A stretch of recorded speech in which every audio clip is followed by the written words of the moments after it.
तो डॉक्टर करण सिंह जी पूर्व सांसद अच्छे कैंडिडेट हो सकते हैं।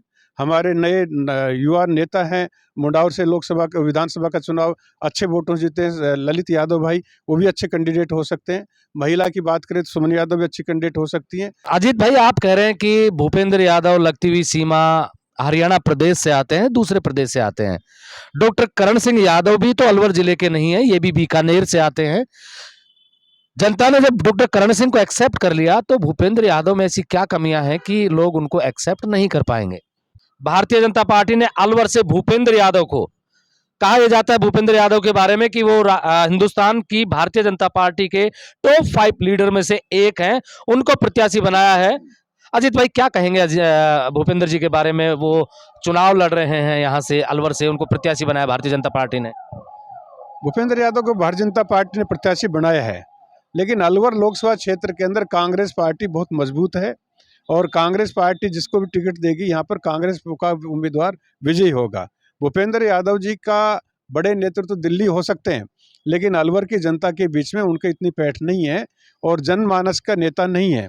पब्लिक लाइफ उनकी बहुत कमज़ोर है और as a member parliament, as a minister, Alwar के जनता के जो लोग गए वो लोग ज़्यादा खुश होकर नहीं आए। पब्लिक के अंदर अगर आप जाकर आम आदमी से चर्चा करेंगे तो भूपेंद्र यादव कमज़ोर कैंडिडेट साबित हो पाएंगे, ऐसा मेरा मानना है और ऐसा अलवर की जनता भी मानती है। कांग्रेस की तरफ भी अगर बात करें तो कांग्रेस की तरफ लोग ये कहते हैं कि यादव मतदाता जिस तरफ झुकते हैं, लोकसभा का चुनाव वही जीतता है। 14 का चुनाव देखे, 9 का देखे, 19 का देखे और बाई इलेक्शन जो हुआ था उसको देखे, और विशेषकर जो राठ क्षेत्र है ये प्रभावी रहता है हमेशा किसी भी कैंडिडेट की हार और जीत में। अब की बार क्या लग रहा है कि कौन कैंडिडेट कांग्रेस पार्टी में सबसे ज्यादा मजबूत है, जो भूपेंद्र यादव को कड़ा मुकाबला दे सकता है और जीत भी सकता है? देखिए, कांग्रेस अलवर लोकसभा क्षेत्र के अंदर यादव मतदाता परंपरागत रूप से कांग्रेस पार्टी और थर्ड फोर्स का वोटर रहा है। हम पुराने टाइम पर भी हम बात करें कि जब भारतीय जनता पार्टी ने यादव कैंडिडेट दिया और कांग्रेस पार्टी ने यादव दिया, तो कांग्रेस पार्टी का यादव उम्मीदवार माननीय घासीराम जी चुनाव जीत कर गए। जसवंत यादव ने उनके सामने चुनाव लड़ा, तीसरे नंबर पर है। 2004 के अंदर हम अगर बात करें तो डॉक्टर करण सिंह यादव जी को कांग्रेस पार्टी ने टिकट कैंडिडेट बनाया और बाबा चांदनाथ को भारतीय जनता पार्टी ने कैंडिडेट बनाया, तो डॉक्टर करण सिंह कांग्रेस पार्टी के उम्मीदवार जीत कर गए। 2009 के अंदर यादवों की सहमति, यादवों के समर्थन की वजह से भंवर जितेंद्र सिंह चुनाव जीत कर गए। और 2014 की बात करें तो उसके अंदर एक तरफा कैंडिडेट थे बाबा चांदनाथ, वो जीत गए। और 2019 में भी एक तरफा कैंडिडेट यादव मतदाता गए तो वो जीत गए।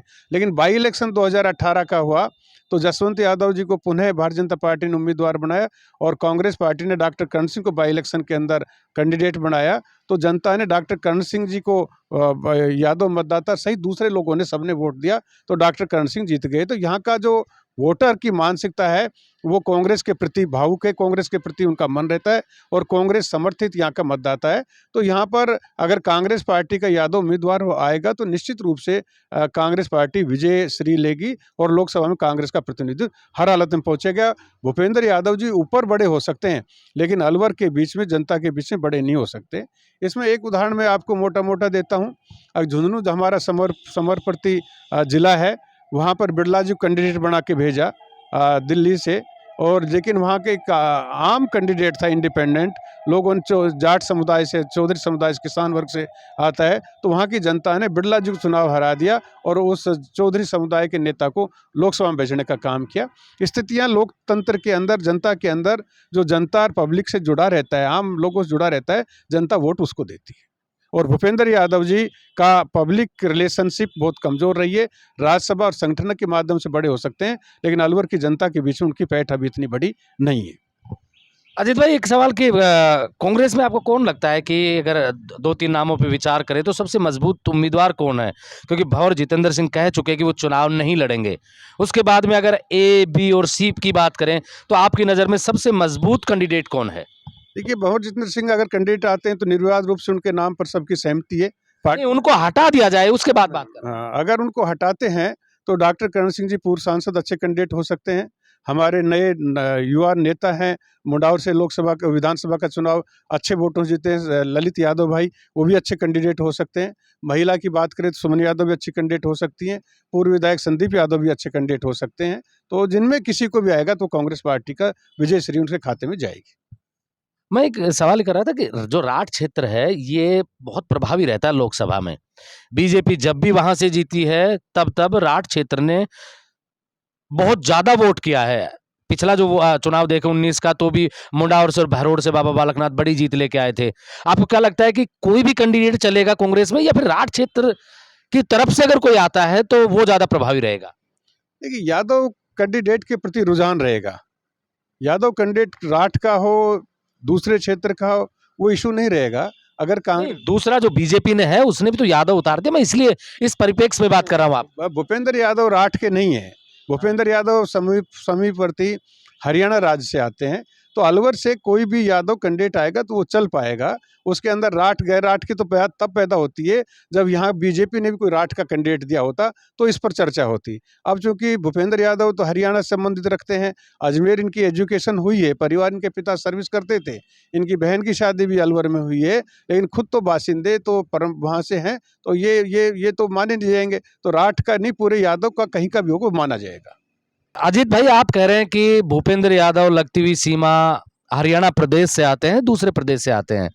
डॉक्टर करण सिंह यादव भी तो अलवर जिले के नहीं है, ये भी बीकानेर से आते हैं। जनता ने जब डॉक्टर करण सिंह को एक्सेप्ट कर लिया तो भूपेंद्र यादव में ऐसी क्या कमियां हैं कि लोग उनको एक्सेप्ट नहीं कर पाएंगे? दो चीजें हैं। भूपेंद्र यादव जी का लगभग 12 साल का राजनीतिक जीवन राजस्थान और देश की जनता को देखने को मिला, और डॉक्टर करण सिंह जी का एक लंबा समय पब्लिक लाइफ के अंदर निकला है। एज SMS के स्टूडेंट होने के नाते उन्होंने अलवर जिले सहित पूरे राजस्थान के लोगों को जिस प्रकार से मेडिकल सुविधा उपलब्ध करवाई, वो आज अपने आप में रिकॉर्ड है। गरीब लोग SMS में जाते थे तो उनको कोई डॉक्टर देखते नहीं थे, कुछ नोटिस नहीं लेते थे।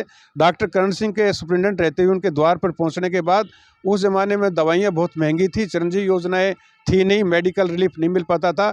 डॉक्टर करण सिंह ने मेडिकल रिलीफ के माध्यम से उनको इतनी दवाइयाँ फ्री दिलाई, आम आदमी का इलाज किया, और उनके अंदर कोई बिलों का भुगतान नहीं कर सकते थे, उनको बिलों का भुगतान करने के अंदर मदद करवाई। जो मेडिकल रिलीफ का पैसा था उसके माध्यम से मदद की।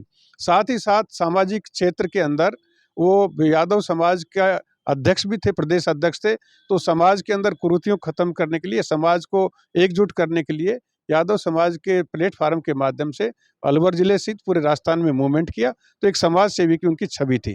भूपेंद्र यादव जी की बीजेपी के नेता की छवि है, समाज सेवा की उनकी छवि नहीं है, और सब लोग उनसे रूबरू नहीं है। डॉक्टर करण सिंह से आम जन रूबरू रहा है। ये दोनों में मौलिक अंतर रहा है। कांग्रेस की जीत का आधार क्या रहेगा?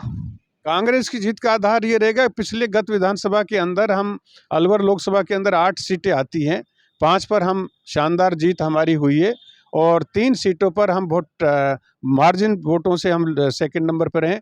तिजारा बहुत मार्जिन से हारे हैं, और अलवर के अंदर हमारे कैंडिडेट ने बहुत अच्छी चुनाव फाइट किया। बहरोड में हमारे नौजवान साथी संजय ने अच्छा चुनाव फाइट किया। तो 8 के अंदर हम कंटेस्ट में, और लगभग 1.25 लाख वोटों से अलवर लोकसभा क्षेत्र की जो सीटें हैं उनमें कांग्रेस बढ़त में है। और दूसरा सबसे महत्वपूर्ण कारण है कि हमारी जो कांग्रेस पार्टी का परंपरागत मतदाता रहा है, माइनॉरिटी हो, SC हो, ST हो, OBC हो, ये परंपरागत रूप से कांग्रेस का मतदाता रहा है, और ये बढ़ चढ़कर कांग्रेस के पक्ष में काम करेंगे। और सबसे महत्वपूर्ण जो बात है वो ये है कि अशोक गहलोत सरकार की जो उपलब्धियां थी, चाहे किसान को बिजली का फ्री 2000 यूनिट हो, चाहे पेंशन, ओल्ड पेंशन योजना हो, चाहे बुजुर्गों को, महिलाओं को गरीबी पेंशन हो, ये सब के सब, चाहे चिरंजीवी योजना मेडिकल की हो, ये सब योजनाएं हैं जो धीरे धीरे भारतीय जनता पार्टी सरकार बंद करती आ रही हैं, और लोग धक्के खाते घूम रहे हैं, लोगों की पेंशनें बंद होगी। तो ये सब इशू चुनाव के अंदर वापस पैदा होंगे, और इन सब बातों पे कांग्रेस पार्टी के पक्ष में अलवर का मतदाता वोट करेगा। अजीत भाई, बात करें 2019 के लोकसभा चुनाव की, तब कांग्रेस की सरकार बनी थी। बावजूद इसके जब 2019 में लोकसभा के चुनाव हुए, 18 में सरकार बनी थी, और 19 में लोकसभा चुनाव थे, 25 की 25 सीटें कांग्रेस हार गई थी।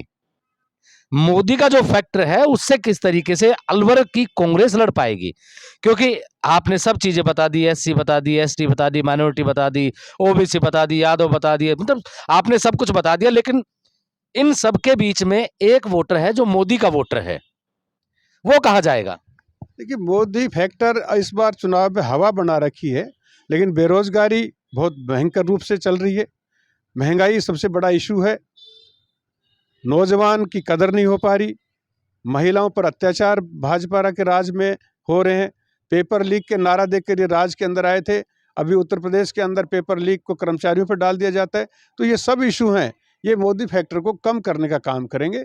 और जहाँ तक राम मंदिर के ये इशू की बात है, तो हम तो परंपरागत रूप से सुबह उठते हैं और घर के अंदर रामरमी से हमारा जीवन शुरू होता है। हर व्यक्ति राम राम करके आगे बढ़ता है।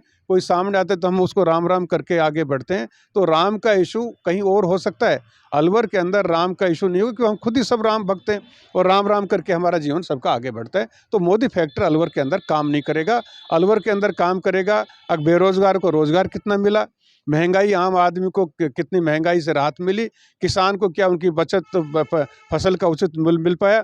किसान आज धरने पर बैठे हुए हैं, उनके रास्ते के अंदर कील बिछाई जा रही है। इन सब मुद्दों पर चुनाव आने वाले समय के अंदर ये सब मुद्दे रहेंगे। जो बीजेपी सरकार को, जो डबल इंजन की सरकार है, उसको इन सब बातों का जवाब देना पड़ेगा। लेकिन एक चीज समझ में ये नहीं आती कि भंवर जितेंद्र सिंह और डॉक्टर करण सिंह यादव, ये दो धड़े हैं कांग्रेस के।